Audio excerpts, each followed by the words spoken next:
Levante a mão para cá, chega para cá, pastor Sebastião, porque agora eu quero ouvir a mensagem de Deus por sua instrumentalidade.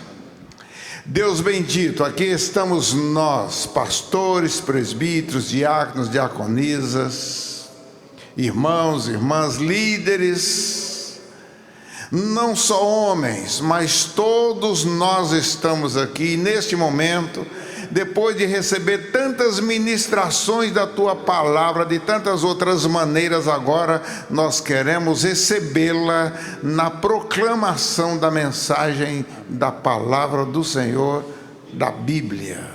Portanto, usa o teu servo, de maneira que o seu coração, suas palavras, sua mente, estejam centrados na transmissão daquilo que o Senhor quer, porque nós queremos estar centrados em receber a ministração. Livra-nos de qualquer embaraço, em nome de Jesus. Amém. Queridos, a graça e a paz do nosso Senhor Jesus. Fique à vontade, se quiser se sentar. É sempre uma alegria poder estar com os irmãos, estar de volta em casa, né? Quando a gente vem aqui, a gente vai na Água Limpa, a gente está em casa. Então, nós somos frutos desse trabalho e damos frutos, continuando dando fruto do trabalho desta igreja. E agradecer ao Adamo, agradecer aos irmãos pelo convite, e eu fico feliz com essa rica oportunidade. E eu quero te convidar você a abrir a sua Bíblia em 1 Coríntios, capítulo de número 16. Sejam vigilantes. Um tema interessante para os dias que vivemos. Diz assim: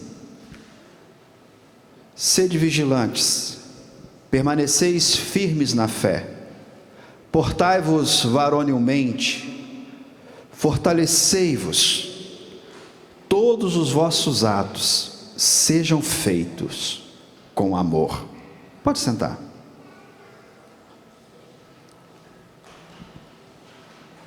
É interessante o cuidado de Paulo ao escrever essa carta, porque quando ele escreve 1 aos Coríntios, ele escreve para uma igreja que estava vivendo diversos problemas. Quando você pega os primeiros capítulos, os primeiros versículos, Paulo vem ali buscando corrigir a igreja diante dos erros doutrinários, diante dos pecados que muitos ali estavam cometendo. Uma igreja cheia de dons, cheia de talentos, mas que estava, de certa forma, caminhando longe do Senhor. E quando ele vai chegando ao final da carta aos Coríntios, no capítulo 16, no texto que nós estamos diante dele, ele faz ali algumas exortações.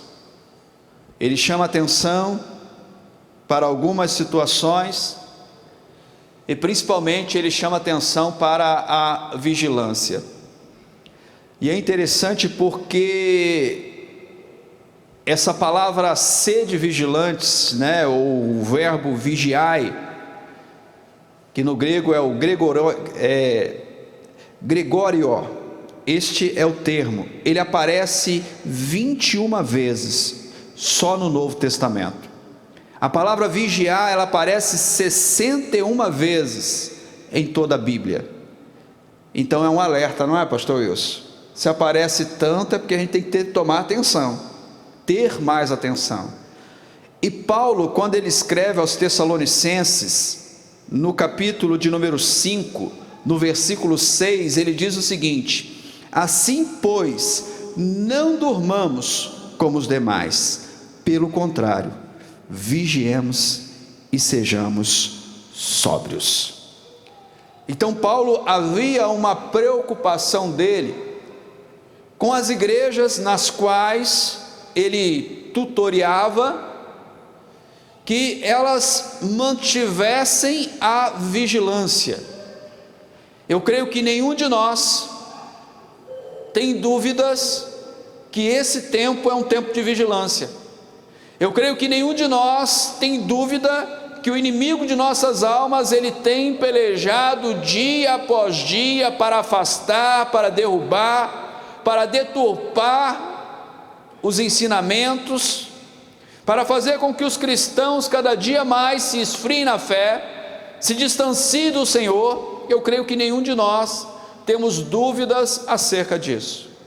Mas Paulo, ele, de uma forma direta, ele chama a atenção desse povo, e ele os exorta. Em primeiro lugar, ele chama eles à vigilância. E é interessante pensar que Jesus, uma certa vez, ele sobe ao monte para orar, e ele está ali com os seus discípulos ali orando, pede que eles fiquem um pouquinho mais distantes, se afasta. Mateus capítulo de número 26, versículo 41, Jesus volta, e quando volta, vê que aqueles homens estão dormindo, porque eles não conseguiram vigiar nem uma hora com o Senhor. E Jesus fala com ele: olha, o espírito está pronto, mas a carne é fraca. Sabe, a necessidade de estarmos alerta, a necessidade de estarmos atentos, é o primeiro chamado de Paulo para nós. E num congresso de homens, é chamado para nós homens, que nós precisamos estar atentos. E existem algumas áreas da nossa vida que nós precisamos estar continuamente atentos. Vigiar, mas vigiar o que, pastor? Vigiar, em primeiro lugar, vigiar o que nós pensamos. Sabe, estar ligado, e é uma coisa muito interessante, a nossa mente, eu não sei quem já teve essa experiência. Às vezes você está lá de joelho dobrado, está orando, se você não estiver vigiando em oração, a sua mente pensa em alguma coisa que você não quer nem saber, não tem nada a ver com a oração. A mente da gente viaja.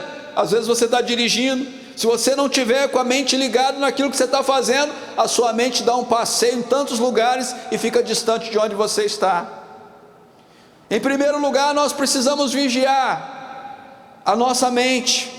E como nós fazemos isso? 1 Coríntios capítulo 10, versículo 5, 2 Coríntios 10, 5, diz que eu e você precisamos ter a mente de Cristo. A gente precisa vigiar como? Filipenses capítulo 4, versículo 8, nós devemos pensar nas coisas lá do alto, tudo que é bom, tudo que é belo, tudo que é agradável, tudo que é de boa fama, que sejam essas coisas que ocupem a nossa mente. Por que tem muita gente que não consegue vigiar na mente? Porque a mente está repleta de coisas que não agradam ao Senhor, está presa em situações que fazem que ela se perca em meio aos pensamentos. Talvez você tenha entrado aqui hoje, nós ouvimos tantos louvores bonitos, tantas palavras bonitas, e talvez você não tenha conseguido nem participar daquilo que foi cantado, louvado, que foi ministrado, porque você está aqui de corpo, mas a sua mente está distante desse lugar. Exultai, exultai, exultai. Queridos, quando nós entramos dentro da casa do Senhor, nós não entramos só de corpo, nós entramos de corpo, de mente, de alma, a gente entra de uma forma plena, e nós precisamos vigiar. A segunda situação, e nós precisamos vigiar mesmo como homens, a gente precisa vigiar o que vê, principalmente o homem, precisa vigiar o que vê. O homem, de uma forma geral, o que ele vê é o que marca ele, o que ele está olhando. E hoje nós lutamos aí de uma forma direta. Você tem lá o seu computador, você tem o seu celular, você tem aquilo que o visual aparece. Amados, né, não é porque está ali que você tem que clicar, que você tem que apertar um botão, que você tem que ver. Uma certa vez eu estava numa igreja e o pastor estava falando assim: não, eu assisto o Big Brother mesmo porque eu tenho que alertar a minha igreja. Se você já sabe que não presta, por que você vê? Se você sabe que aquilo não vai te levar a lugar nenhum, por que você está assistindo? Nós precisamos vigiar. Homens, vigiem naquilo que você vê. Talvez você não saiba desse dado, mas em nossas igrejas, grande parte dos homens de nossas igrejas são viciados em pornografia, porque não vigiam o que vê. E muitas vezes, quando a família entra no gabinete, quando a esposa entra no gabinete para reclamar, porque o esposo não procura, porque o esposo a ignora, por quê? Porque ele não consegue mais ver a esposa de tanta porcaria que os olhos dele se enchem. Homens, vigia no que vê. Jesus, uma certa vez, ele diz que é melhor você até arrancar um olho fora para entrar no céu, entrar cego, do que você poder ver todas as coisas dessa terra e elas te afastarem da presença do Senhor. Então nós precisamos cuidar com aquilo que nós vemos. Uma outra coisa que nós precisamos cuidar também é aquilo que nós ouvimos. Você não pode emprestar o seu ouvido para as coisas que não são do Senhor. Nós não podemos emprestar, precisamos tomar cuidado. Hoje tem muito uma ideia assim: tem nada a ver, não é? Tem nada a ver, que isso é bobeira. Aí ouve uma musiquinha aqui, ouve uma piadinha ali, está no meio do escarnecedor ali. Aí diz para mim: como sentir a presença do Senhor? Como sentir a glória de Deus? Sabe, aí a pessoa sai de casa, viu um monte de porcaria, e Jesus ele fala do poder dos nossos olhos, que são janelas para a nossa alma, ouve um monte de bobeira, e chega aqui e espera que o ministério de louvor leve ele à adoração, espera que o ministério de louvor conduza ele a um culto abençoado, presbíteros. Eu vou para a igreja hoje porque o Márcio vai cantar e o fogo vai descer. Vai descer. Fogo é juízo, né? Pode ser que desça, juízo sobre a vida daquele que se afaste do Senhor. Então a gente precisa vigiar, irmãos. O mundo está aí, e cada dia eles querem nos tirar. Quando eu estava no seminário, e uma história que eu jamais esqueci, foi de um pastor batista. Na igreja dele, quem contou essa história foi até o pastor Carlos Murta, que dava aula para nós, hoje ele está em Joinville, e ele conta a história de um amigo dele, e eu jamais esqueci. Ele conta que houve uma manifestação demoníaca dentro da igreja, e aquele pastor foi lá expulsar demônios, e ele estava lá naquela expulsão, o demônio falou assim: eu vou destruir a sua vida. Falou isso com ele: eu vou destruir a sua vida. E disse que esse pastor: você não vai nada, você não tem autoridade. E o pastor virou as costas, foi embora. E depois de algum tempo teve uma reunião, um encontro do Haggai, lá em Santa Catarina, e foi um grupo, e esse pastor foi junto para essa reunião do Haggai lá no Paraná ou Santa Catarina, não lembro bem. E eles foram para lá, e chegou lá, no final teve as aulas durante o dia, e à noite eles saíram para comer alguma coisa, entraram num bar, num local lá, e lá apareceu uma mulher, e a mulher começou a conversa daqui, conversa dali, conversa, bate-papo.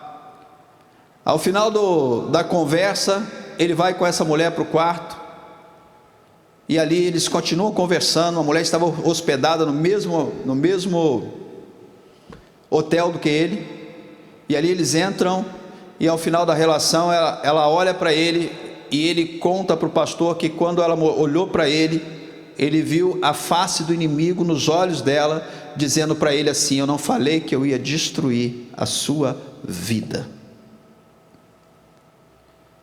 Precisamos ter vigilância, irmãos.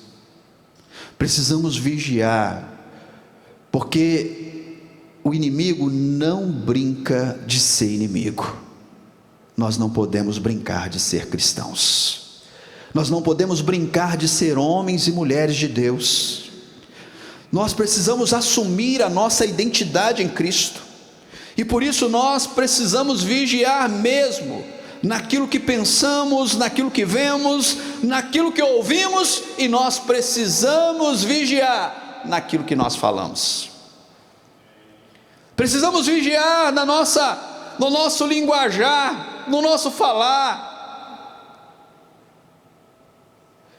E num congresso de homens, falando para homens, eu vou falar bem baixinho: crente não xinga palavrão. Bem baixinho para você: crente não xinga palavrão. A nossa boca é para abençoar. Independente da situação que você está vivendo, você pode tomar uma fechada no trânsito, é glória a Deus, é aleluia, Deus te abençoe, vai com Deus. Você pode se irritar com o seu patrão, com o seu vizinho, com quem for. Você é poderoso em Deus para abençoá-lo e não para amaldiçoá-lo. Tiago diz: pode da mesma fonte correr água doce e salgada, ou salobra. Você é fonte de bênção, a sua boca é abençoadora, e nós precisamos vigiar. Mas aí é um processo, né, pastor Wilson? Porque a Bíblia diz que a boca fala o quê? O coração está cheio. Aí você não vigiou no que vem antes. O que sai lá na frente, né, pastor Elísio? Porque você não vigiou na mente, você não vigiou no ouvido, você não vigiou no olhar, e depois você vai reproduzir isso no seu falar. Pensar em vigilância. São os últimos tempos. Quando nós vamos a Tessalonicenses, quando eles chamam eles a serem vigilantes, e é interessante o contexto de Tessalonicenses, porque Tessalonicenses, o povo de Tessalônia, que se convertia, eles falam assim: não, Jesus vai voltar logo, então não preciso me preocupar. Então eles já não queriam mais trabalhar, não queriam ter dinheiro, não queriam nada, saiu dando tudo. E Paulo falou assim: não, calma, vai chegar o tempo, mas ainda não é agora. E Paulo falou assim: olha, você precisa vigiar, sabe, tomar cuidado, mas segue a sua vida. E ele fala para eles serem vigilantes. Eu tenho usado uma analogia lá na igreja da seguinte forma: a minha casa, eu tenho bastante obra a fazer, mas a minha casa é habitável, que apesar da obra eu moro nela. O que isso quer dizer, pastor? Eu quero dizer que a minha casa tem muita obra a fazer, mas o Espírito Santo já mora nela. Sabe, o Espírito Santo já mora em você, o Espírito Santo já mora em nós. Apesar das obras, apesar do que tem a ser feito, o Espírito Santo já habita em nós. A obra na minha casa, eu preciso do meu dinheiro, né? Preciso de dinheiro para poder tocar a obra. Então eu preciso de recurso. Agora a obra dessa casa já tem recurso, porque o recurso vem do céu, o recurso vem do Senhor. Então o que precisa? É só deixar que a obra venha a ser feita. É só deixar que a obra aconteça. Sabe, uma outra coisa que nós precisamos vigiar: o que eu faço. Eu preciso tomar cuidado com aquilo que eu faço.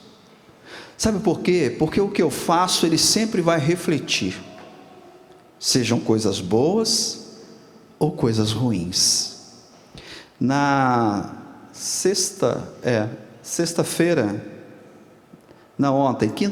quinta-feira, eu estou finalizando um serviço no Jardim Belvedere, e a dona da casa chegou lá e ficou olhando, né, o serviço.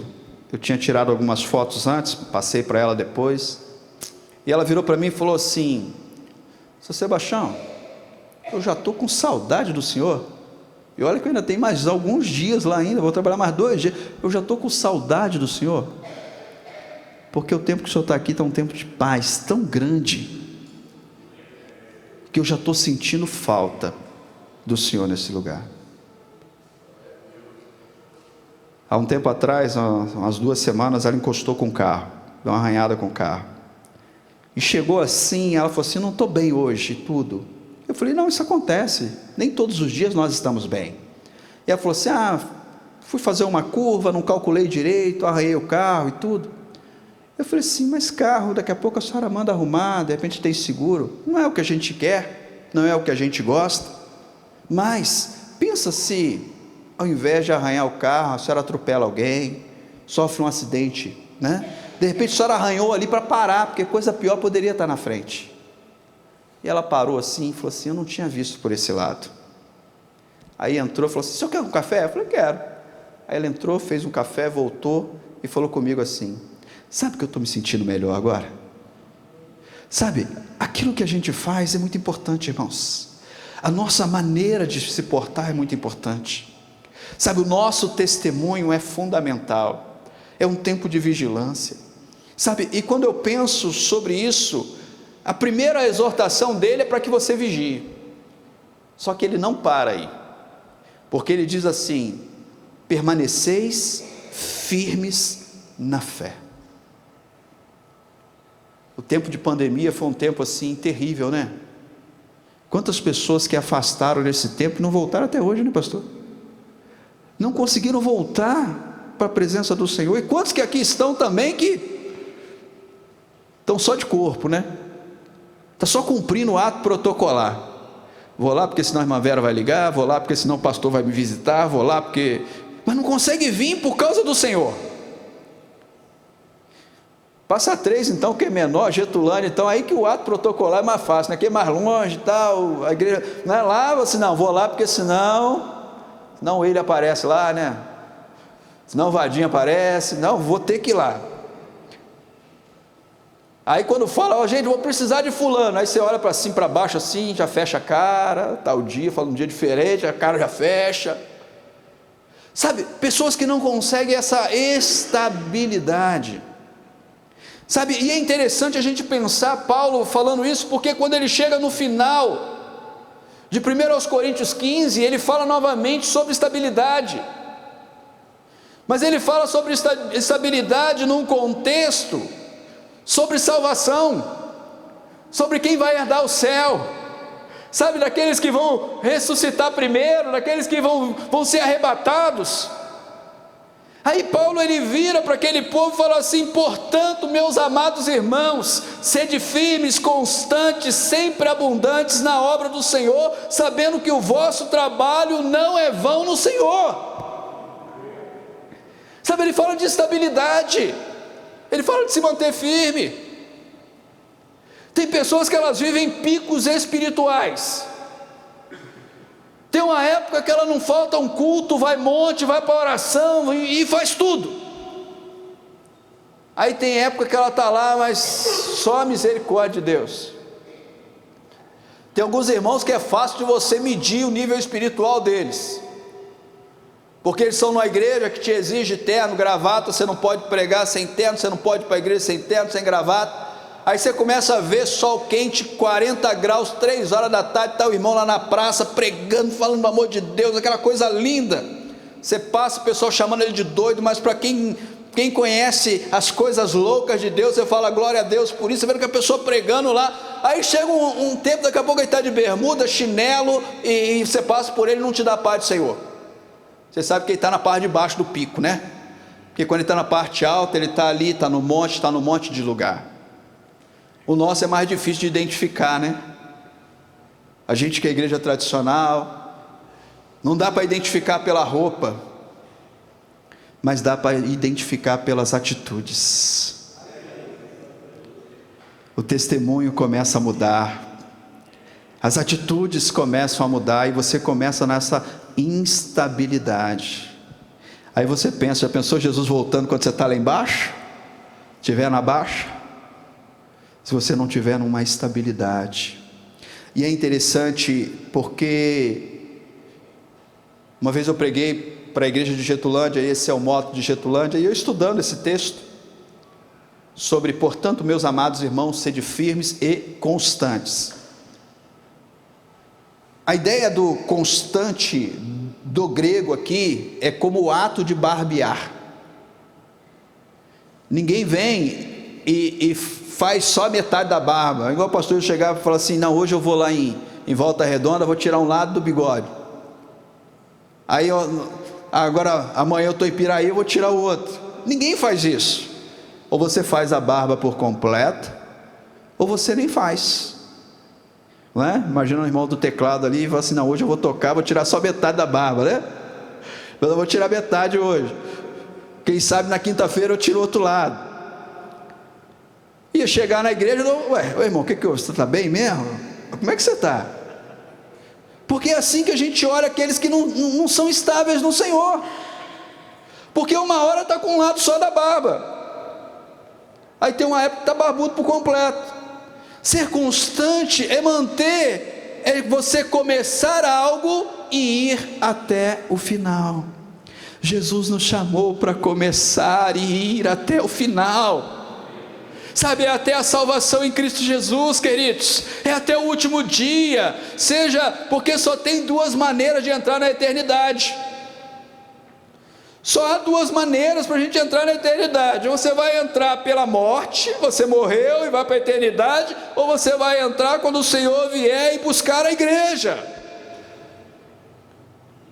E para entrar nessa eternidade, o que nós precisamos? Estabilidade. Imagine só um médico chegando lá e está aquele negócio, morre hoje, morre amanhã, ou senão fica aquele negócio tudo reto assim, aí piorou. Sabe, o nosso coração bate pelo Senhor, amém? E a gente precisa ter essa estabilidade no Senhor, de estar firme no Senhor. E ele, até agora, ele faz duas exortações, não é?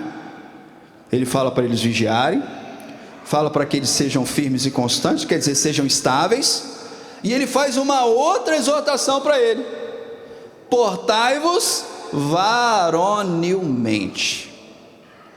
Aí me lembra aquela palavra de Davi para Salomão, lá em 1 Reis 2:2, Davi vira para Salomão e fala assim: eu vou pelo caminho de toda a terra, sê forte, pois, e porta-te como homem.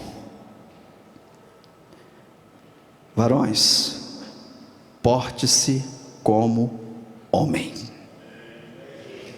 Sacerdócio. Ele chama aqueles homens para serem sacerdotes. Há um papel bem explicado na Bíblia, por mais que eles tentem mudar ou criar novas maneiras de entender, a Bíblia tem uma forma: o homem é a cabeça da mulher, e Cristo é a cabeça do homem. Portai-vos varonilmente, irmãos.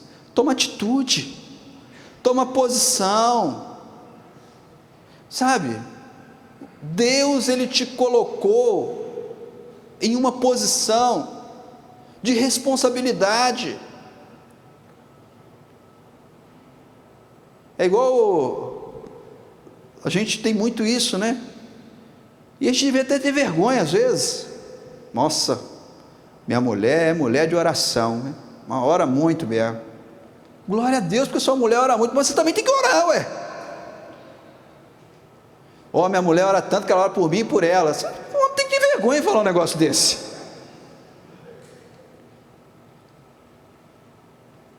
Ó, aproveita que você vai para a igreja, ó, ora por mim, tá? Você vai na quinta-feira, tem reunião de oração, aí o cara está em casa. Por que não vai junto? Por que não acompanha?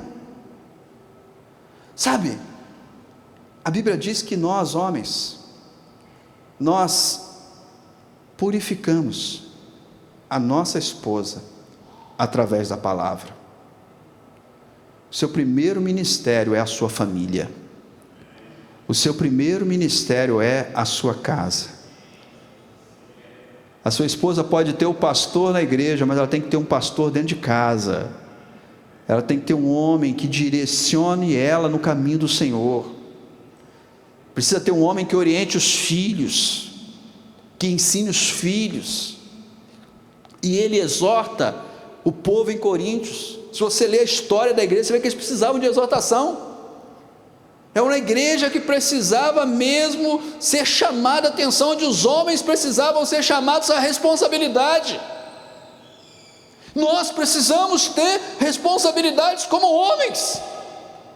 Fico imaginando Davi depois vendo as atitudes de Salomão num certo ponto do ministério. Que tristeza depois de um conselho como esse. Eu estou indo, cara, mas você se porte como um homem, varonilmente, estejam alertas. É preciso cuidar, queridos. A nossa família é para ser cuidada, a nossa esposa é para ser amada, os nossos filhos são para ser respeitados. Sabe, nós precisamos orientar. Esses dias eu estava no quarto de joelhos orando, e o Caleb entrou no quarto, e eu baixei a cabeça, estou orando, aí ele veio, aí puxou, e eu continuei orando, aí ele deu a volta, mexeu no negócio, e eu continuei orando. Daqui a pouco ele veio, onde eu estava ajoelhado, ele entrou no meio que eu estava, e ficou abraçado comigo ali, enquanto eu estava orando. Nós somos referência, irmãos. Meu filho vai orar se ele me ver orando. A minha esposa vai me respeitar, me vendo orando. Então nós precisamos tomar atitudes de homens como somos. E ele faz aqui uma outra exortação. Fortalecei-vos. Ele fala para esses homens: olha, sejam fortes. Sabe, nós estamos vivendo um tempo assim de tantas batalhas, né? Tantas lutas. Hoje eu fui visitar um irmão da nossa igreja, numa batalha tão grande que ele está, lutando ali com a enfermidade, e a gente tinha saído pela manhã, e eu já tinha me programado para amanhã ir fazer uma visita para ele. Falei: amanhã eu vou no hospital fazer essa visita.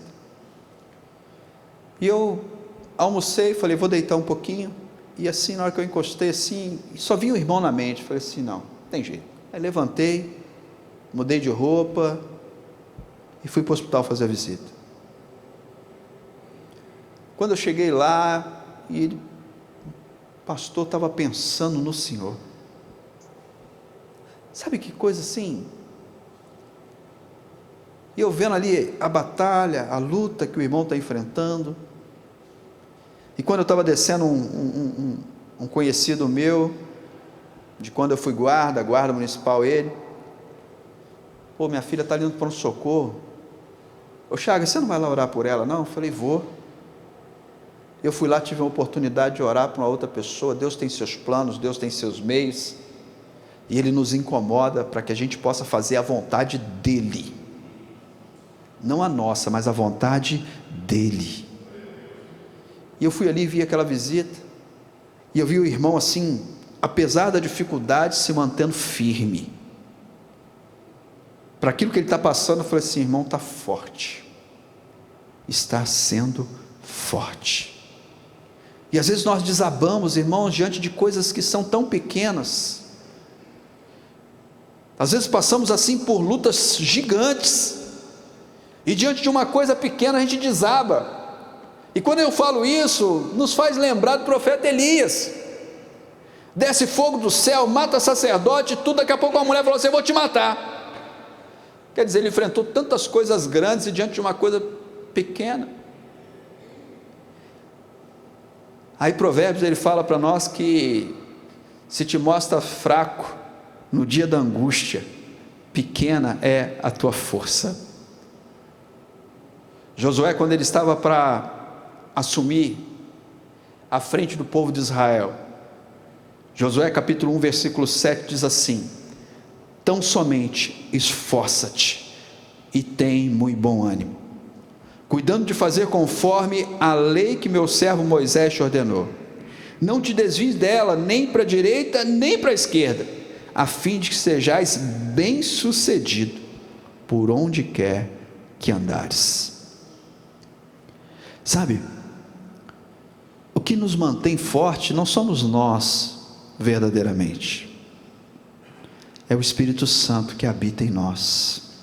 Sabe, é o que nos dá força, irmão, em meio às dificuldades, em meio às lutas, que eu sei que todos nós temos. E não tem essa luta maior, fulano está numa luta maior, o outro está numa luta menor, não, cada um recebe de acordo com aquilo que pode suportar. De repente, se eu passo uma situação como o Marcelo, eu não suportaria,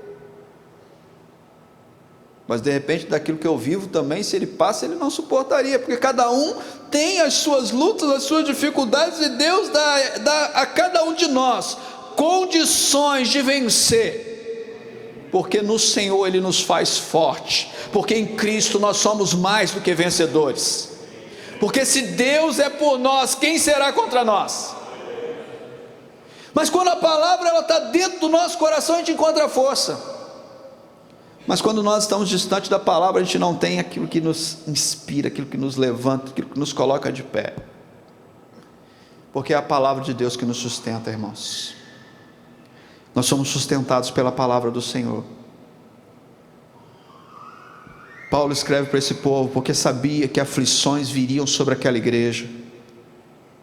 Se você ler 2 Coríntios mais para frente, você vai ver que os judaizantes começam a entrar na igreja, começam a fazer algumas exigências daquele povo, o ministério de Paulo começa a ser perseguido, mesmo dentro da igreja aos Coríntios, e fala assim: irmãos, sejam fortes.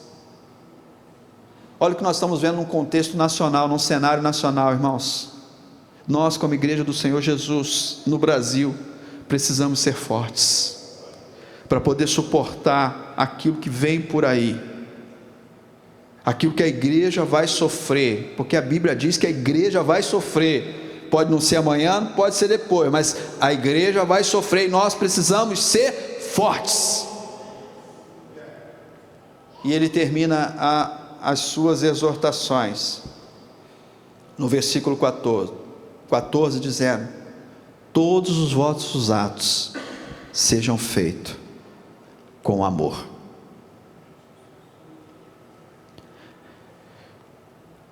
É interessante essa ideia de amar a Deus. Eu sempre acredito que a gente tem que ter amor no lugar que a gente está. Os irmãos que estão em Mariana Torres, eles devem amar Mariana Torres, eles devem amar a igreja, eles devem amar o bairro, eles devem amar as vidas que ali estão.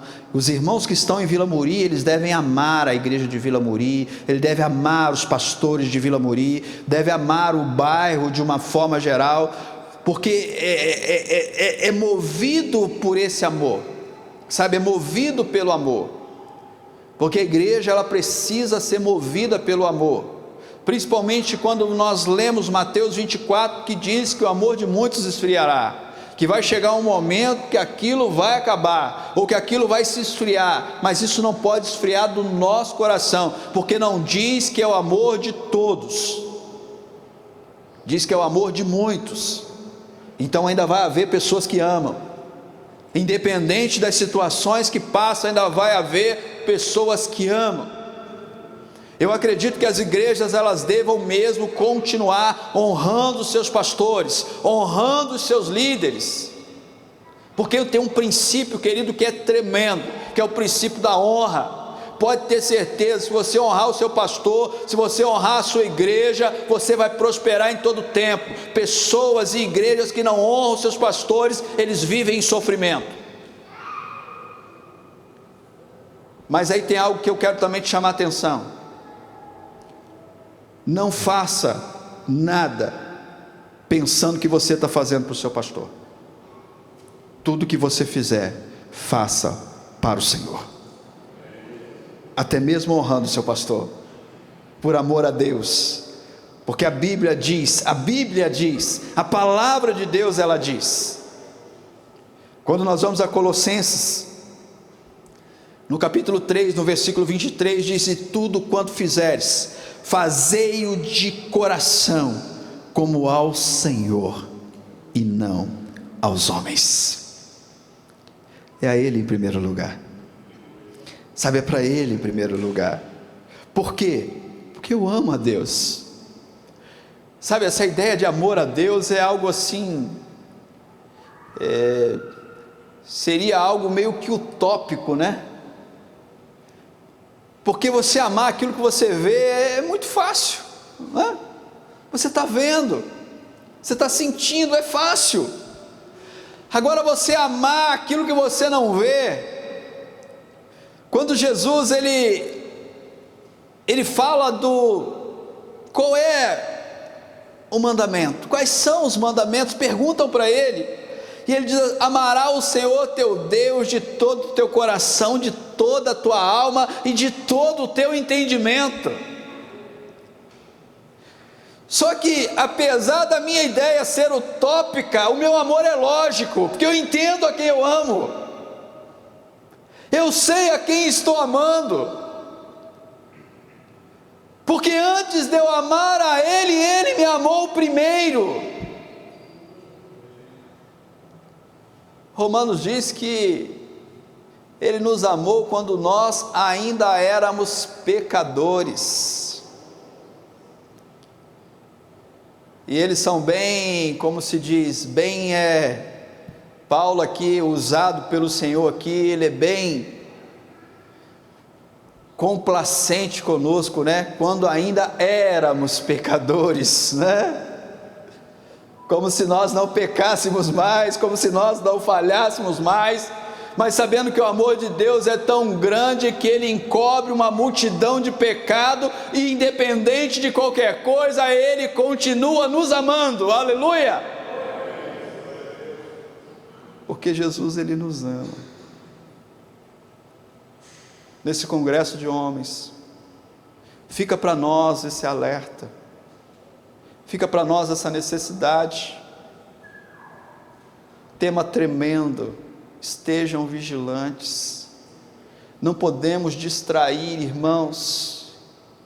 Quando você vai a Tessalonicenses, no capítulo 5, ele está falando sobre salvação, ele fala do ladrão, que vem de noite, vem sem você perceber, mas ele fala que eu e você não somos da treva, nós somos da luz, e nós andamos na luz, nós andamos em Cristo, e quem anda em Cristo vigia, quem anda em Cristo está atento a todas as coisas.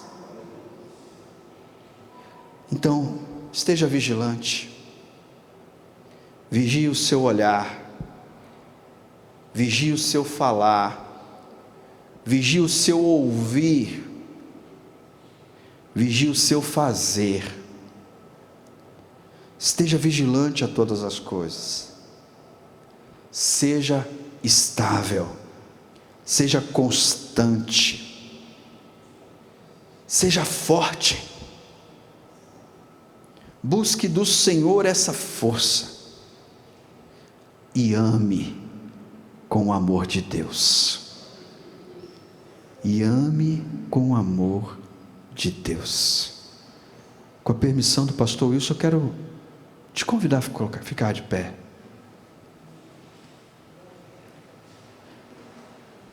Aleluia.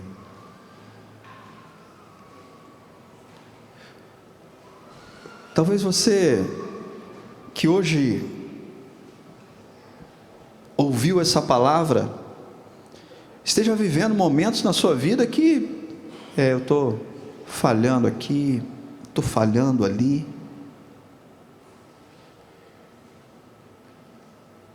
Eu preciso realmente me consertar.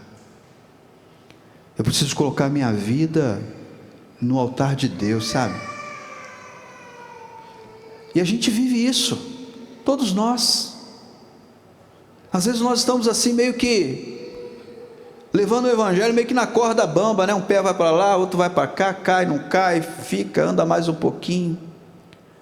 Eu quero dizer que Deus, Ele separou esse congresso para nos renovar, para nos restaurar, para abrir os nossos olhos espirituais, para que a gente possa entender que Ele é o Deus que cuida de nós.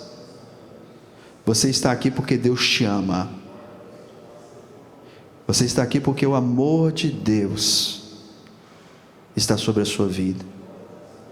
E eu quero te convidar você a colocar a mão no seu coração, e de repente você tem algo aqui que precisa mesmo que o Senhor tire, ou algo que o Senhor coloque. Coloca mais amor, Senhor. Abre os meus olhos, sabe? Talvez você esteja aqui, eu falei de um dado muito triste, que são homens presos à pornografia. Talvez você precise de libertação nessa noite. Eu quero te dizer que Deus é poderoso para te libertar. É só você deixar. Eu quero te dizer que você é uma casa habitável. O Espírito Santo já habita em você.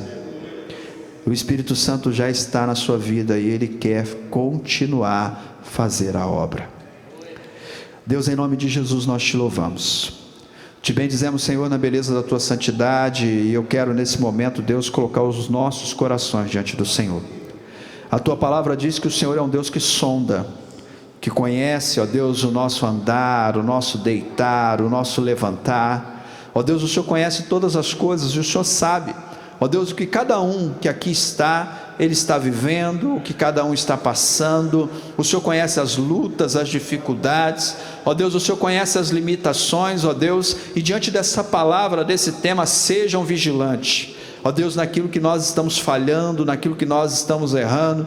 Ó Deus, se em algum momento da nossa vida nós descemos da torre de vigília, ó Deus, e estamos vivendo a vida aí ao bel prazer, ó Deus, fazendo o desejo, vontade da carne, Pai, nesta noite, neste momento, eu te peço, Deus, que o Senhor possa tirar, ó Deus, toda a concupiscência, ó Deus, tirar todos os olhares, ó Deus, que não provém do Senhor, todas as atitudes, ó Deus, que são malignas, ó Deus, e traz de volta, Deus, a vigilância, as nossas vidas, os nossos corações, ó Deus, mudando mesmo a história, mudando o quadro. Pai, nesta noite, que seja uma noite de libertação, que seja uma noite de cura. Cura, Deus, os corações, cura as almas, ó Deus, cura os olhares, cura os ouvidos, cura o falar, ó Deus, muda a história, muda o quadro, ó Deus, de todos que aqui estão, ó Deus, para que possam ter olhares único e exclusivamente para o Senhor, que os olhos sejam santos, ó Deus, que a boca seja santa, que o ouvido seja santo, que as atitudes sejam santas, e que tudo que eles façam, ó Deus, como diz 1 Coríntios 10,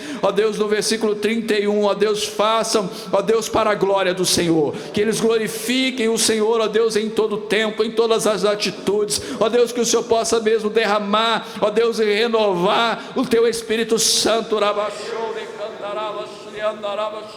ó Deus, sobre as nossas vidas. Muda, Deus, a nossa história, ó Deus, em o nome de Jesus, eu te peço, Deus, em o nome de Jesus, visita aí, ó Deus, os Teus filhos, visita aí os Teus servos, ó Deus, é o que eu te peço e já te agradeço, em o nome de Jesus, amém.